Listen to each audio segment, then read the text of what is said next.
오늘 말씀의 제목은 용서의 은혜를 경험하는 강림절입니다. 오늘 기도해 주신 장로님의 기도처럼 어느덧 달력이 달랑 한 장밖에 남지 않았습니다. 이렇게 그 단락을 한 장 뜯으면서 이제 마지막 한 장 남았네 라고 하는 생각이 들 때쯤이면 저는 그런 생각이 들더라고요. 신압으로 지나버린 올 한 해의 시간들이 이렇게 주섬주섬 이렇게 떠오릅니다. 물론 어떤 것은 아쉬움이 있습니다. 왜냐하면 다르게 할 수도 있었지라고 하는 생각이 들기 때문입니다. 조금만 다르게 하면 다른 결과를 가져올 수 있다고 하는 생각을 하게 되니까 아쉽지요. 그때 조금만 더 했었으면, 그때 조금만 다르게 했었으면 지금 다른 결과를 가져올 텐데, 이런 생각이 드니까 아쉬움이 조금 있습니다. 또 그런가 하면 이렇게 고맙고 감사한 부분도 있습니다. 왜냐하면 중간에 때려치든지, 중간에 포기하든지, 중간에 그만두든지 그럴 때도 있잖아요. 또 잘 보니까 그럴 수도 있었던 것 같아요. 그런데 참 감사하게도 또 고맙고 대견하게도 여기까지 이렇게 온 거예요. 때로는 눈물 쏙 빼는 일이 있었지만, 또 때로는 속상한 일도 있었지만, 그래도 내가 여기까지 오게 됐구나라고 하는 생각이 들면 한편으로는 감사한 마음이 있습니다. 참 시간이라고 하는 것은 속절없이 공평할 때가 있구나라는 생각이 듭니다. 왜냐하면 시간 시작할 때는 다를 수 있어요. 시작할 때는 남들보다 좋은 환경에서, 요즘에는 금수저라는 말도 있잖아요. 은수저, 동수저 이런 얘기도 있지만, 태어나면서 시작할 때는 각각 다를 수 있습니다. 그런데 가난한 사람에게도 부한 사람에게도 찾아오는 것은 이 끝이라는 겁니다. 마지막이라고 하는 거죠. 그래서 그 다가오는 얼굴의 모습은 다를 수 있지만 모두에게 끝은 공평할 수 있습니다. 그래서 하나님 앞에 더 기도하게 되죠.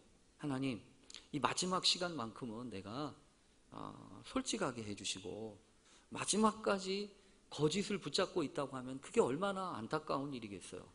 그래서 하나님 앞에, 하나님 이 마지막을 은혜로 잘 견디고 마지막을 끝까지 견고해질 수 있도록 도와주십시오.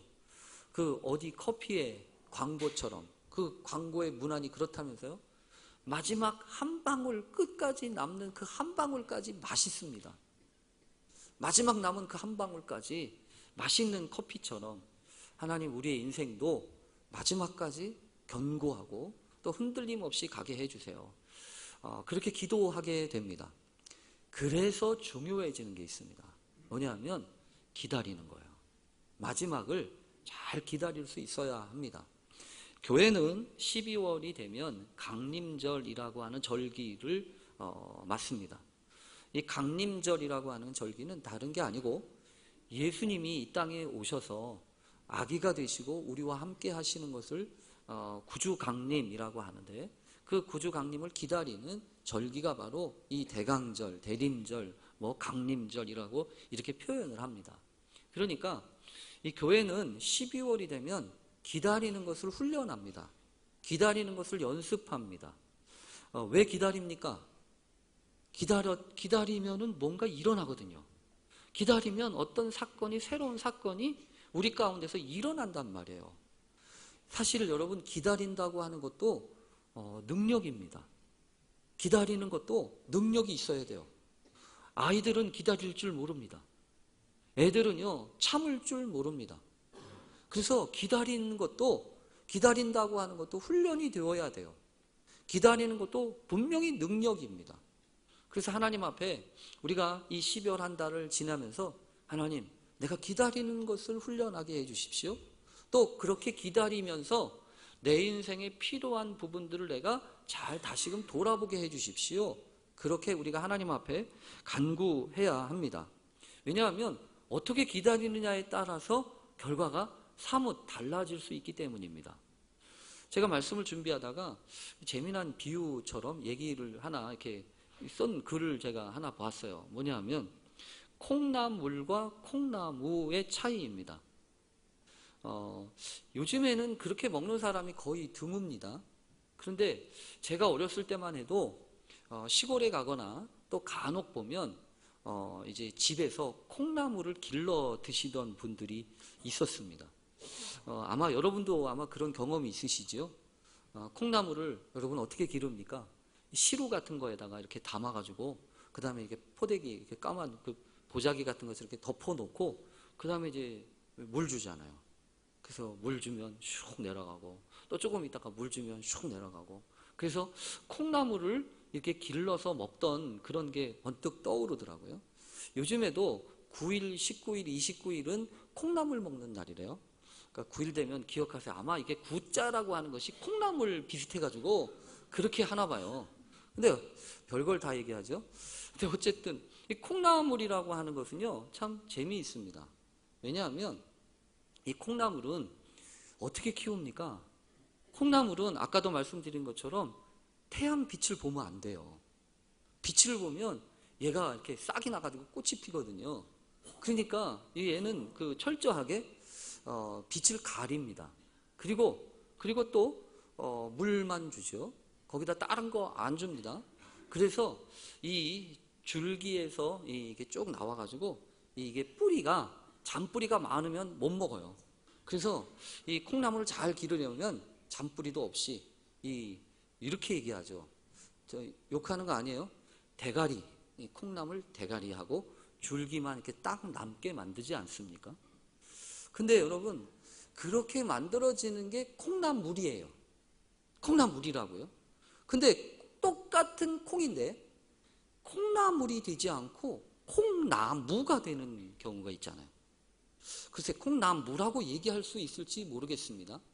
근데 똑같은 콩인데 밭에다가 심거나 논두렁 같은 데서 심어서 키우면 얘가 뿌리가 나고 싹도 나서 위로 아래로 같이 자라지 않습니까?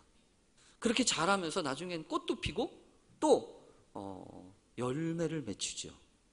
열매를 맺혀가지고 또 다른 생명들을 남지 않습니까? 이거 참 신기해요. 오늘 말씀을 준비하면서 제가 본 글 가운데 콩나물이 될 것이냐 콩나무가 될 것이냐 어떤 차이를 갈 거냐 이런 얘기를 하는 거예요. 저는요 이것을 우리 교회 교인들을 통해서도 이렇게 생각해 봅니다. 뭐냐 하면 우리 교회 교인들 중에서도 콩나물인 교인이 있어요. 어떤 사람이 콩나물 교인일까요? 다음 대가 없는 사람들 있잖아요. 다음 대가 없어요. 다음 대가. 혼자 열심히 신앙생활을 하는 거예요. 다음 대는 잘 몰라요.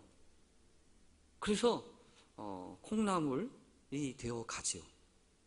그런가 하면 콩나무가 되는 교인이 있어요. 콩나무. 그 콩나무는 어떤 사람입니까? 나도 있지만 다음 대가 있어요. 다음 대가. 그래서 하나님 앞에 말씀을 준비하면서 하나님 내가 콩나물을 키우고 있습니까? 내가 콩나무를 키우고 있습니까? 하나님 앞에 그런 기도가 돼요. 하나님 뭐 콩나물도 맛있죠. 콩나물 비빔밥에다가 뭐 콩나물 맛있죠. 그런데 하나님 콩나물보다는 콩나무가 되게 해주세요. 조금 바람이 불고 또 이런저런 어려움이 와도 사실 콩나물은요 어려움을 몰라요. 그렇지 않아요? 그냥 시루해서 편안하게 적당한 온도에 맞춰서. 그러나 여러분 콩나물은 다른 양분을 받을 수가 없어요. 자기 안에만 갇혀 있는 겁니다. 자기가 가지고 있는 양분으로만 자라나는 게 콩나물이에요. 근데 콩나무는 달라요. 콩나무는 처음에 싹을 피울 때는 자기 힘으로 자기가 가지고 있는 양분으로 싹을 틔우지만 그 다음부터는요 여기저기서 양분을 받아서 때로는 서리도 맞아서 그래서 서리태라고 한다면서요. 여러분 보니까 자라는 게 달라요. 자라는 게 콩나물하고 콩나무하고는 기다리는 게 틀리고요 겪는 게 틀립니다. 그래서 하나님 앞에 하나님 우리 교회가 콩나물 교회 되지 않게 해주세요. 대가리하고 줄기만 딱 하나 남고 끝이 아니고 다음 때가 있게 해주세요. 하나님이 허락하시는 은혜의 사람들, 믿음의 사람들을 키워내는 그런 교회가 되게 해주세요. 그렇게 기도하게 됩니다. 오늘 본문은요, 이 콩나물이 될 거냐, 콩나무가 될 거냐, 이거에 상당히 중요한 인사이트를 줍니다. 근데 오늘 본문은 다소 뚱딴지 같이 시작합니다. 뚱딴지 같이 얘기해요. 왜냐하면 이 제자였던 베드로가 예수님한테 묻습니다. 뭐라고 묻냐면, 주님, 형제가 나한테 죄를 범하면 내가 몇 번이나 용서해야 됩니까? 이렇게 질문을 합니다. 아마 이렇게 질문했던 이유는 이 베드로가 이것이 중요한 문제구나 라고 하는 생각을 했기 때문인지 모르겠어요. 사실 성경에 보면 17장과 18장 가운데는 상당히 중요한 교훈들이 있습니다. 어떤 교훈들이 있냐면, 개인이 하나님 앞에 살아가면서 개인의 신앙을 위해서 할 뿐만 아니라 함께 모여서 신앙생활할 때 있어서 중요한 점들이 성경에 많이 기록되어 있거든요. 그래서 여러분 기억하시는 것처럼 실족해서는 안 된다. 조금이라도 연자 맷돌, 그 가난한 어떻게 보면 소자, 어린 소자 하나를 실족하게 하면 연자 맷돌 메고 바다에 뛰어드는 게 낫지. 그래서 너희 손이 잘못하거들랑 손을 잘라버려라. 또 눈이 잘못하거들랑 눈을 뽑아버려라. 이렇게까지 이야기할 정도로 성경에서 보면요, 이 공동체에 대한 아주 중요한 이야기를 하지 않았습니까? 그리고 성경 다른 데도 이 18장 같은 데 보면 99마리보다 잃어버린 한 마리 양을 찾도록 찾아다니는 게 그게 훨씬 귀한 거다라고 한 이야기를 하셨잖아요. 두세 사람이 내 이름으로 모인 곳에 나도 그들과 함께 왔다라고 하시는 말씀으로 지금 공동체 신앙에 대한 이야기를 하셨단 말이에요. 근데 그 얘기를 듣던 이 베드로가 곰곰이 생각을 하다가 아마 그런 질문이 들었던 것 같아요. 저 형제가 나한테 잘못하면, 죄를 범하면 내가 몇 번이나 용서해 줄까요? 여러분, 성경에서 보면 이게 좀 뚱딴지 같다는 얘기가 뭐냐 하면요, 거기까지만 물었으면 좋았을 것 같아요. 근데 오늘 성경에 보면 그러지 않죠. 뭐라고 하냐면 한 7번쯤 하면 될까요? 라고 얘기하지 않습니까? 쉽게 말하면 무슨 소리냐면 자기가 묻고 자기가 대답을 한 거예요. 이 정도면 되지 않습니까? 라는 얘기죠. 근데 여러분, 몇 번이나 용서해 줄까요? 라고 하는 거에 있어서 중요한 것은 횟수입니까? 몇 번, 당시로서는요, 랍비들이 보통 3번 정도만 용서해 주세요 라고 얘기를 했나 봐요. 그러니까 3번의 2배도 지난 7번이라고 하는 것은 상당히 많이 한 셈입니다. 그러니까 베드로가 7번쯤 하면 되겠습니까? 라고 물었을 때에는 그 정도 하면 되는 거지요? 라고 하는 말이 그 뒤에 있는 겁니다. 근데 오늘 성경에 보면 예수님이 뭐라고 대답을 하십니까? 그 베드로에게 뭐라고 대답을 하세요? 성경에 보면 이렇습니다. 내가 내게 이르노니 7번뿐 아니라 7번을 70번까지라도 할지니라. 오늘 성경에는요, 제가 읽을 때는 그 뒤에 말까지 보이는 성경 구절이 있어요. 오늘 이게 첫 번째 말씀인데, 여기 보면 7번뿐 아니라 7번을 70번까지라도 그 다음에 뭐라고 나왔냐면, 그래, 이 베드로는 지금 이렇게 생각하는 거 아니에요. 예수님, 한 7번쯤 해주면 됩니까? 7번 하면 다 잘하는 거지요? 라고 하는 얘기예요. 근데 예수님이 뭐라고 하냐면, 7번이라고? 야, 7번을 70번 해봐라. 그래서 되나? 요 말이 뒤에 있는 거예요. 7번 하면 된다고? 7번을, 아니 70번쯤 해봐라. 그래도 되나? 안 된다는 얘기가 그 뒤에 있는 거예요. 여러분, 오늘 성경에 보면 상당히 심각한 문제가 있어요. 어떤 문제가 있냐면 한 7번쯤 하면 되는 거 아니에요? 라고 하는 생각이 지금 베드로한테 있다는 겁니다. 여러분, 이걸 뭐라고 하냐면 이 정도죠. 그냥 이만큼 하면 되는 거 아닙니까? 나도 살아야 되잖아요. 이 정도쯤 하면 내가 할 수 있는 최선을 다한 거 아닙니까? 그런 얘기 아니에요? 근데 지금 주님은 지금 뭔가 문제가 있는 거예요. 뭔가 지금 주님이 말씀을 더 하시려고 하는 내용이 있는 겁니다. 횟수가 중요한 게 아니라는 거예요. 그래서 오늘 성경에 주님이 하시는 말씀의 이야기가 시작이 됩니다. 뭐라고 시작이 되냐면 이렇게 시작하죠.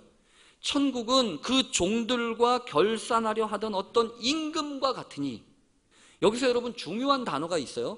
결산이라고 하는 단어입니다. 결산이라고 하는 건 언제 하는 겁니까? 마지막에 하는 거죠. 모든 일을 다 하고 난 다음에 마지막에 하는 게 결산입니다.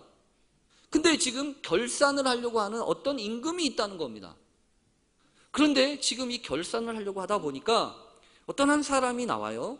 어떤 사람이 나오냐면 얼마를 빚진 사람이에요? 10,000달란트를 빚진 사람입니다. 근데 이 10,000달란트를 빚진 사람에 대한 이야기를 하려고 하다 보니까 여러분들이 이게 얼만큼인지 도대체 가름이 안 되는 것 같아요. 그래서 제가 딴 사람들을 이렇게 보니까 여기에 100데나리온이라는 빚진 사람이 있지 않습니까? 두 사람이 있는 거예요. 한 사람은 10,000달란트를 빚진 사람, 100데나리온을 빚진 사람. 쉽게 설명하면 이렇습니다. 한 데나리온이 노동자 하루의 품삯이에요. 그러니까 100데나리온을 빚진 사람은 100일 동안에 모아가지고 갚으면 되는 거예요. 그렇죠? 만약에 한 사람이 받는 게 10만 원을 하루 일당으로 받는다 그러면 이 사람은 얼마나 빚진 겁니까? 계산이 안 되잖아요? 1,000만 원이잖아요. 1,000만 원. 그렇죠? 1,000만 원쯤 되면 빚도 빚이고 갚을 수 있을 것 같아요. 그렇죠? 이거는 그럴 것 같아요. 근데 이제 문제는 10,000달란트라는 거예요. 10,000달란트. 10,000달란트는 여러분 조금 복잡합니다. 왜냐하면 한 달란트만 해도 얼마가 되냐면 한 달란트만 해도 성경의 이 계산법 수치와 수량을 따져보면 6,000데나리온이에요. 그러니까 한 달란트가 6,000데나리온이라고요. 6,000데나리온은 여러분 얼마 정도가 되냐면 6,000일 동안에 벌어야 되는 돈이에요. 그러니까 6,000일을 365일 하루도 쉬지 않고 일을 한다고 계산을 해보면 몇 년이 나오냐면 16년이 나와요. 16년. 그러니까 16년 동안 뼈 빠지게 일해가지고 쓰지도 않고 모아가지고 해야 그게 몇 달란트? 한 달란트. 근데 한 달란트가 아니고 몇 달란트예요? 10,000달란트예요. 10,000달란트. 그러면 이게 어떻게 되냐면 16만 년이에요. 16만 년. 이거는 도대체 계산이 안 됩니다. 그러니까 여러분 10,000달란트를 빚졌다고 하는 건 여러분 이건 도대체 계산이 안 되는 얘기예요. 계산이 안 되는 얘기. 아니 도대체 어떻게 그런 빚을 졌는지 모르겠어요. 도대체 어떻게 했길래 그런 빚을 졌는지는 오늘 성경은 얘기하지 않아요. 근데 어쨌든 여러분 중요한 건 이겁니다. 10,000달란트 빚진 사람을 데려다 놓고 이제 결산을 하는 겁니다. 이제 너 어떻게 할래? 너 빚진 거 어떻게 할래? 그러니까 여기 보니까 그러죠. 갚겠대요. 안 갚겠다는 게 아니에요. 갚겠대요. 근데 사실 따지고 보면 갚을 게 없지요. 갚을 게 없으니까 어떻게 해야 합니까? 저놈 팔고 저 사람 부인도 팔고 제 아이도 팔고 저 사람이 가지고 있는 집비니 모든 것들을 다 팔아서 거두어 드려도 될까? 안 되죠. 그렇지 않아요? 그러니까 지금 여러분 갚겠다는데 이 사람을 이 임금이 어떻게 하냐면 어떻게 해주죠? 탕감해주죠. 왜 탕감해줬을까요? 방법이 없으니까.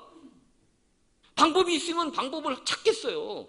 근데 이렇게 해도 방법이 안 나오고 저렇게 해도 방법이 안 나오니까 딱 하나가 방법은 어떤 거예요? 그냥 탕감해주는 거예요. 여러분 이 10,000달란트 빚진 사람이 무슨 자격이 있어서 탕감을 받은 겁니까? 뭘 그렇게 해달라고 했나요? 아니에요. 아무것도 한 게 없어요. 근데 단순하게 무엇 때문에 한 거냐면 불쌍히 여겨서. 불쌍히 여겨서 탕감해 줬다는 거예요. 그런데 오늘 본문은 거기서 끝나면 좋겠는데 이 탕감받은 사람이 가다가 자기한테 빚진 100데나리온 빚진 사람을 한 명을 만났어요. 성경을 제가 읽어볼게요. 이렇게 얘기합니다. 그 종이 나가서 자기에게 100데나리온 빚진 동료 한 사람을 만나 붙들어 목을 잡고 이르되 빚을 갚으라 하니, 여기도 빠진 단어가 하나 있어요. 뭘까요, 여러분? 이 단어가 빠졌어요. 이 사람을 만나서 목을 잡고 흔들어, 이게 빠졌어요. 그렇잖아요. 한번 목을, 멱살을 잡으면 멱살을 잡고 가만히 있나요? 흔들지요. 그래야 되는 거 아니에요. 여기 성경에 그 단어가 빠진 거예요. 목을 잡고 흔들어 댑니다. 흔들어 대면서 뭐라고 하냐면, 너 갚어. 왜 안 갚어? 갚어! 근데 성경에 보면 이래요. 참아줘. 갚아줄게. 이런단 말이에요. 근데 지금 이 사람이 참아줘, 좀 갚아줄게 라고 하는 얘기는 가능성이 있는 얘기예요, 없는 얘기예요? 물론 사람에 따라 틀리겠지만 가능성이 있어요. 그래도 1,000만 원 아니에요. 물론 그게 어려울 수도 있지만, 근데 가능성이 있는 거라고요. 그러면 여러분 어떻게 줘야 되냐면, 좀 기다려주면 되잖아요. 더군다나 그 셀 수 없는 그 돈을 탕감받았지 않습니까? 그러면 그 은혜를 자기가 받았어, 자기가 알면은 탕감해주면 얼마나 좋아요. 근데 이 사람은 그러지 않았다는 거예요. 옥에다 집어넣고 갚을 때까지 나오지 마, 이렇게 했다는 얘기입니다. 여러분, 이제 이 성경은 왜 이런 얘기를 할까요? 여러분 잘 보시면 주님이 이런 말씀을 하시는 이유가 있어요. 뭐냐면 마지막 결산은 그런 식으로 하는 거 아니라는 얘기입니다. 그렇잖아요. 결산은 그런 식으로 하는 거 아니라는 거예요. 따져가지고, 자격 따지고, 뭐 따지고, 이러면 안 된다는 겁니다. 그리고 더군다나 여러분 그렇지 않아요? 지금 이 사람은 지금 결심해야 돼요. 뭘 결심을 했냐면, 콩나무가 될 것인가, 콩나물이 될 것인가. 근데 지금 이 사람은 뭐 하는 사람이에요? 이 사람은 콩나물이에요. 왜냐하면 자기밖에 안 보이잖아요. 자기를 용서해 준 그 임금을 보지도 않고 오직 자기밖에 없어요. 그러니까 멱살을 잡고 너 돈 내놔 이렇게 얘기하는 거란 말이에요. 여러분, 그래서 오늘 성경은 이야기하는 겁니다. 마지막이 되면 어떻게 하라고요? 이 마음을 가지라고요. 용서하는 그 마음. 네가 받은 용서라고 하는 거는요, 어디서부터 시작합니까? 용서는요, 우리는 그렇게 생각합니다. 용서는 그 사람이 용서받을 만한 일을 해야 용서해 주지. 그렇잖아요. 그게 우리 일반적인 생각 아니에요.